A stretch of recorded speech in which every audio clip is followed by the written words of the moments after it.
Have you ever wondered why time only moves forward, not backward? This question is deeply rooted in the theory of thermodynamics. Thermodynamics, a fundamental branch of physics, permeates every aspect of our daily lives, from the sizzling heat of the summer sun to the cold touch of an ice cube. Its 4 laws, each unique yet interconnected, shape the world as we know it. So, let's dive into the fascinating world of thermodynamics and unravel the mystery of time's unidirectional nature.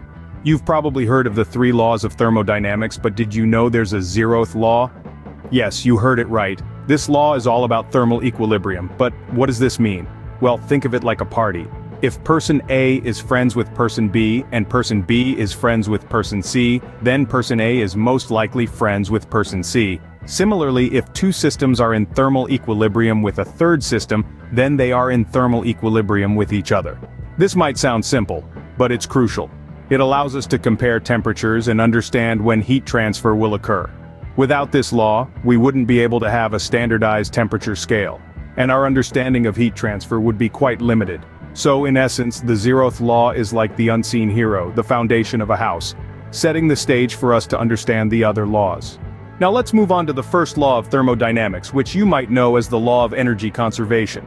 Diving right in, the first law of thermodynamics is a version of the law of conservation of energy. This law tells us that energy can't be created out of nothing, nor can it disappear into thin air. Rather, energy can only be transferred from one form to another, or moved from one place to another. Let's break it down a little further. Picture a game of pool. When you strike the cue ball, it doesn't just magically start moving, right? It moves because you've transferred energy from the pool cue to the ball. This is a perfect example of the first law of thermodynamics in action. Another way to think about this law is in terms of a battery-operated toy car. When the battery's chemical energy is converted into electrical energy, the car moves. The energy isn't lost, it's just changed form. The implications of this law are vast and far-reaching. It governs everything from the way your refrigerator works, to how your body uses food for energy, to the functioning of power plants that light up our cities. It's a fundamental principle that underscores our understanding of how the universe operates. Energy, in its myriad forms, is the currency of the universe, constantly changing hands, but never disappearing. In simple terms, energy can't be created or destroyed, only transferred or changed in form. That's the first law for you. Scene script. Next up is the second law of thermodynamics, which is all about entropy. Let's dive right in. Have you ever noticed that ice cream melts into a messy pool if left out in the sun, but it never spontaneously refreezes? That, my friends, is the second law of thermodynamics in action. It states that the total entropy or disorder of an isolated system can never decrease over time. Now, what exactly is entropy? Picture it as a measure of uncertainty or randomness. It's like a messy room with clothes strewn everywhere. You're unsure where to find your favorite shirt, right? That's high entropy, but if everything is neatly folded and put away, it's easy to locate your shirt. That's low entropy. So the second law essentially says that nature tends towards maximum entropy. Your room, if left to its own devices, would likely get messier rather than cleaner. Just like our melting ice cream, things naturally move from order to disorder, but hold on, what's the deal with time? Well, the second law is the reason why time only moves forward and never backward. It's like a cosmic arrow pointing in one direction. Imagine you're watching a movie of a glass shattering on the floor. You'd immediately know if it was being played backward, because a broken glass spontaneously gathering itself together and jumping back onto a table defies the second law. It's an increase in order, a decrease in entropy, which is highly unlikely to happen naturally. So, you see, the second law of thermodynamics is more than just a principle of heat transfer. It's a fundamental rule of the universe, governing everything from the melting of ice cream to the flow of time itself. And here's the kicker. Because the universe itself is an isolated system, the second law implies that its total entropy is constantly increasing. That means the universe is gradually becoming more and more disordered.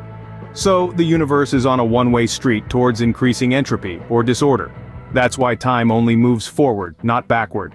Finally, we reach the third law of thermodynamics, which is a bit more abstract than the others.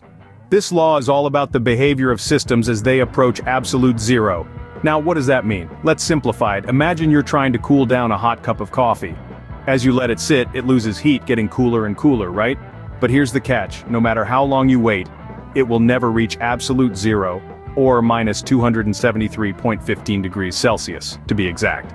This is the essence of the third law of thermodynamics. It states that as a system approaches absolute zero, all processes cease, and the entropy of the system reaches a minimum value. In other words, it becomes perfectly ordered. But just like our coffee, absolute zero is theoretical. It's a limit we can approach but never quite reach, no matter how sophisticated our cooling methods. And there you have it, the third law, which tells us that absolute zero is unattainable. So, that was a quick tour of thermodynamics. Let's recap what we've learned. We started with the Zeroth Law, which essentially tells us that if two systems are in thermal equilibrium with a third one, they are in thermal equilibrium with each other. It's the foundation of temperature measurement and why your cold drink gets warm in a hot room. Then we dove into the first law, the law of energy conservation. It says that energy can't be created or destroyed, only changed from one form to another. It's the reason you can't get something for nothing. We move to the second law, which is all about entropy. This law dictates that things naturally move towards disorder, explaining why your room gets messy over time. Finally, we looked at the third law, stating that absolute zero is unattainable, and why we can never reach a state of perfect order. Remember, thermodynamics is everywhere. From the coffee you drink to the universe you live in, it's the fundamental law that governs the flow of time and energy.